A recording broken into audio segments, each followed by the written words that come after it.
Hello Clash fans, Trample Damage coming here today with my ZapQuake Root Rider Valkyrie Super Barbarian amalgamation. I tried learning a new attack recently from one of my clanmates, Seaman, using basically the same general army comp, but a different spell composition, and it just wasn't working for me, but I found this army composition has been working incredibly well for me. So we're, a week-ish into the season, and I'm at around, I started the day at 5580 in trophy count, so a decent trophy count for now, and I'm up against good, I got beat up yesterday. I got tripled 6 times, but I had 6 triples of my own. These first 2 attacks were actually Hydra attacks that I was still tinkering with, but since I've started using this ZapQuake Hydra, or this ZapQuake Root Valk army, I have been meeting with a lot of success. I've got 8 triples in a row, plus I had a 3-star in Clan War League, which, don't get me started, this has been an atrocious Clan War League for me. I have not been succeeding. I want to show you the general gist of how I'm making this army work. I'll just start with this and kind of set the setup here.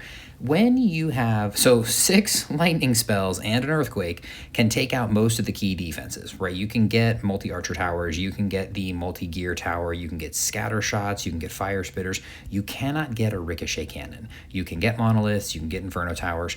So what I'm looking for is a combination of value and pathing. So obviously, if destroying this one scatter shot gave me good pathing, I wouldn't take that just because I would want to get more value out of it. So there is a blend. Here I saw, wow, 2 multi-archer towers and, of course, the new scary multi-gear tower. I figured I could path around that Gigabomb. So that's where I went ahead and used my ZapQuake.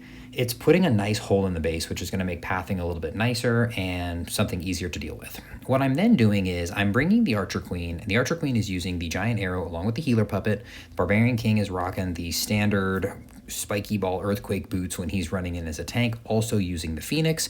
I do have my Archer Queen with Frosty right now. So their goal is to take out this portion of the base over here so that eventually when I bring in my Root Riders and Valkyries, they don't have much to contend with.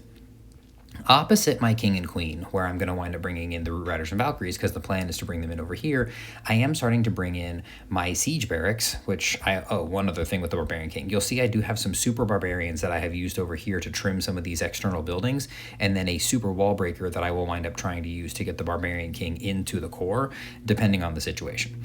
So up here, I now put the Siege Barracks. I'm bringing in the Royal Champion, and you'll notice that what I'm doing is I'm triggering her ability pretty early on because I want her to start taking out as many of these defenses as possible so that the Root Riders don't wind up pathing too far away. It doesn't matter if she doesn't get all the trash buildings because the Root Riders don't care about them. Now that those are gone, I'm going to bring in all of the Root Riders along with a couple of balloons and the healers. The balloons are ostensibly to tank for the air traps, and then when it feels like I'm not going to have the Valkyries go herring off on some wild goose chase, I go ahead and bring them in. So now sort of the main pack of the army is in, and you can see there's a pretty nice funnel that's set here that's going to push the majority of the army toward the core of the base. Barbarian King does wind up using his Earthquake boots. He gets a decent amount of value. I actually thought he was going to go to the Town Hall, but then he headed down here to this expo, which I don't mind. Now I've got my Root Riders, my Valkyries, everybody just running in toward the core. I'm just going to speed this along because at this point I'm going to say it's roughly foregone conclusion because this attack is so much about the setup. I do have a couple of rage spells, I have a couple of headhunters, I have a couple of freeze spells just to help me on the back end, and I usually save a couple super barbarians to help with some of the cleanup. In this case here, I have a headhunter even doing some of the cleanup. So this attack is so much about the setup and the identification, which can be a little tricky because truthfully, just like there with many army compositions, we can attack bases in a variety of fashions, and we can attack a variety of bases with whatever troop compositions we have. This one here is the most recent one I made. Ideally, you can get a couple of really big defenses. And so when I start looking at the bases, I'm like, okay, can't get the ricochet cannon, so I'm not going to focus there. I'd love to be able to get the monolith, but the only other thing around the monolith that was really valuable is a poison spell tower, which it's nice. I could get the scatter shot and expo. Over here, I could get the fire spitter, and I could get the multi-gear tower and the builder hut if I ended up putting it right on this tile. 1, 2, nope, wouldn't be able to get the builder hut. And what I decided on was this area right here. Now, I could have also, nope, Ricochet Cannon isn't going to go down. I could get these 3 buildings here, or I could get an X-Bow and the multi-archer tower. But here, I could get the multi-gear tower, a builder hut, the Inferno tower. Let me speed this along, because a lot of the first 30 seconds of the attack is me really just carving through here, thinking about where I can drop my ZapQuake to get the most value. So we went ahead and took out the multi-gear tower, the X-Bow, the builder hut, and the Inferno tower. Then I'm going to bring my Archer Queen, and Barbarian King on this side to take care of these buildings. And then my Royal Champion, and you'll notice, let me just go ahead and actually just show you what we're doing here. I went ahead and dropped I want my King to go the opposite direction. So the Root Riders and Valkyries are going to come in through here. So I want my King to kind of go down this side here, cleaning up that stuff to help make the funnel really, really nice. So I put my Queen down, drop my Barbarian King, fire the giant arrow, which is now going to mean my King is just going to head down this direction. Nothing will entice him to go up here. I am now dropping my Royal Champion, and I normally put my Siege Barracks first, but I went ahead and put her and just immediately trigger her ability. So that way she'll take out these defenses. I put the Siege Barracks down, and now you can see the Siege Barracks, which has 5 Valkyries and 3 Hog Riders, those troops are just going to come down this direction. That's all they're going to focus on. And now I've got this really nice funnel set. In most circumstances, what I'm trying to do actually is get my Royal Champion to come join the Root Riders and Valkyries, because she does such a great job. I can set up a nice funnel. Here we go, Root Riders coming in straight toward these defenses. Valkyries are coming in as well, along with the balloons, along with the healers. I use my Grand Warden's Eternal Tome whenever it feels like it's appropriate to protect, usually when I'm getting into some heavier fire areas, which most of the time is not on the intro to the attack. It's normally more on the back end of the attack, because between my Archer Queen, my Barbarian King, the Royal Champion, the ZapQuake, I'm normally not encountering a ton of DPS. So a little bit later into the attack, I can of course use the Grand Warden's Eternal Tome to protect those troops. Again, we have a couple of free spells, a couple of rage spells to help us power through some of the more complicated parts of the attack. And you can see even these Valkyries on the back end, they're like, yes, coming in to help save the day. And by the time we get down to the end, the Royal Champion's down, Queen is down, King's down, but the Grand Warden is in there along with the Root Riders, along with a couple of the healers, and this base is going down. I'm currently sitting, like I said, on 8 in a row with this attack. I'm just going to pop through a couple more of these to look at the setup and just talk through. And I don't remember what this one looked like, but I'm going to guess. So it would be nice if this had been a multi-archer tower. I probably would have taken this corner. I still might. Let me see what else we got here. We got Fire Spitter, Rage, 1, 2, 3. 1, 2, 3. Nope, wouldn't be able to reach the Scatter and the Fire Spitter. We have, oh, this looks like good value down here. That's probably what I went after.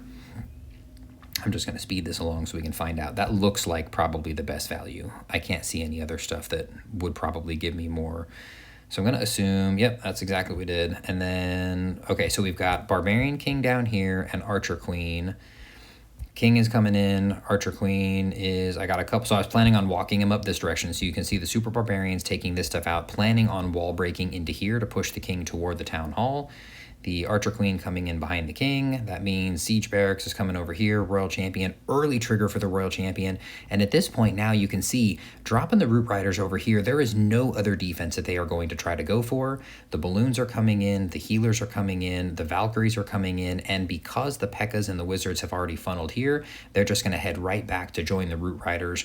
We did super wall break with the Barbarian King over there on the left-hand side. Nice path right toward the town. Oh, I remember this one. They got caught by that Giga Bomb. I almost lost all my Valkyries. So I think I triggered my Eternal Tome there just to be able to try and provide some healing, because I do run the Healing Tome and the Eternal Tome, just to be able to try and boost those Valkyries back up. But then again, a couple of rage spells, couple of freeze spells, helping my troops as they work their way through, and we ended up getting another beautiful triple, and it's been working really well for me. The other attack, which I was going to make a video on, because I had the 2 days in Legend League that went really well, and then, I don't know, everything went completely off the rails, and the attack kind of fell apart for me. And I think it's because I was just having a little bit of trouble setting up the right pathing for me. And for whatever reason, this particular army composition just really, really works for my brain. I didn't mention this, of course. Use code Trample, use my creator code, check out my podcast, Inside Clash with Trample Damage. Follow me on all my social media and, enjoy my content. I don't see as much value on this one, so I'm curious. I don't remember what this attack did. I think this one would have been made last night before I went to bed. So Fire Spitters are great to get, but I can come in behind the Fire Spitters, so maybe I don't have to worry about those. If I could get... Ooh, I could get this compartment here, right? If I go right here, I could, nope, wouldn't, yeah, right here. I could get these three. That's some pathing. Not a heck of a lot of value around the sky. Maybe here we could get, can I get both of these? So 1, 2, 3. Oh, okay. So this wall piece right here, that's probably what we did. This wall piece right here, I'd be able to get the multi-gear tower, the scatter shot, and the inferno tower. That's my guess at what we would have done. And we shall see, survey says. Yes, that's what we did. Pathing wise, I don't actually know. I'm maybe Royal Champion up here at the top to take these buildings. And then, I don't know, maybe King and Queen at the top? I don't know. Oh, okay, so see, yeah, that's what I say. Siege Barracks up at the top there. Queen and King, and what did we do over here in the corner? I just went ahead and dropped the King and let him start fighting. Queen took some stuff down, early Root Riders. So the Royal Champion is not going to be coming over here with the rest of the army in the way that I was originally talking about liking to do. That is my preference. If I can get the Royal Champion to pair up with the rest of the army, that's kind of ideal. And on the back end here, I'm getting slowed down by a couple Ice Golems. No real problem because there's not a lot of damage that I'm dealing with there. And then they're just kind of making a nice loopy path right through the base, L shape, going through all the defenses. Got to save the Eternal Tome until the very end. That one went really smoothly. I really, really like this army composition. It has been working incredibly well for me. I am going to try to make one attack here with some troops and just do this live and see if we can continue along the same track that we've been going down. I have, ooh, that looks like a ton of good value in the core. We can take out the Rage Tower, both of the Fire Spitters. Okay, I can't get the Multi-Archer Tower and the Fire Spitter. I can either get the Spitters or I can get the Archer Towers. If I take the Archer Towers, which I could get from this bottom corner of the Inferno, of the Rage, and then if I came in through, oh, I feel like I want to go around this way. I'm going to take the Fire Spitter so that I can kind of come head on here and just remove some of these defenses from the equation. Although I don't know that I'm going to love the pathing on this. We'll give this a shot. So we'll go here, 1, 2, 3, 4, 5, 6. We're going to get all that down. I am going to go ahead and do my, oh, I really want to hit that invisibility tower. What should I have done here? I don't want to have to fight it right now. Maybe I'll come up top here. Okay, so we'll just go Archer Queen through here. We'll go King this direction. We'll go 1, 2, 3, 4 Super Barbarians. I will drop my Super Wall Breaker. I'm going to put my Siege Barracks. I am going to trigger my Champ's ability pretty early on, and I'm going to go ahead. Oh, it's probably bad pathing. Can the King take some of that down? I just abandoned my Root Riders. We'll go Healers, Balloons. We're going to put all this stuff in here, and hopefully the Royal Champion is going to take that stuff down so that I can path my troops toward the core.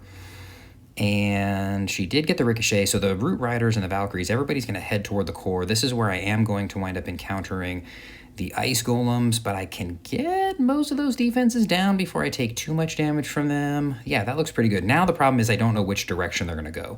And I am going to have to deal with an invisibility spell tower on the back end. We got some Hog Riders going that direction. I think I am just going to trigger my Eternal Tome now. That way I can take some of this stuff under cover. I'm going to put a couple Super Barbarians over here to help take some of this stuff down. I have 2... Oh, the Invisibility Tower triggered. Perfect. This looks like it's going to work. Everything goes according to plan. I think we can bring the... Yeah, this is going to be just fine. We'll go ahead and freeze this stuff here. The Spirit Fox is gone. Nope, Spirit Fox still alive. We'll rage through here. We can freeze the Monolith and the Ricochet Cannon. 2 Headhunters on the King on the back end, and this one's cooked. Good job, Triple Damage. We love you. Monolith Masher. Hey, look at that. Live. We got the Monolith taken down. I'm really enjoying this army composition. It feels very intuitive to me, and it's not the kind of thing that's always the easiest thing to necessarily teach or walk through because my brain is clearly picking up on something with the way that I'm building out the pathing, but hopefully, and I'll try to share more of these attacks because like I said, it's been working really well for me. That's going to be 11 or 12 in a row using this army composition. Monolith Measure, 500 gems. Again, please check out my podcast, Trample Damage. Reminder, here's the army composition. We're doing King with the Phoenix, the Boots, and the Spiky Ball. We're doing the Queen with Frosty, the Healer, Puppet, and the Giant Arrow. Diggy on the Warden in-ground mode, of course, with Dual Tome and the Rocket Spear, Electro Boots, and Fox for the Royal Champion. Hope you guys enjoy the video, and we will check you out on the next one.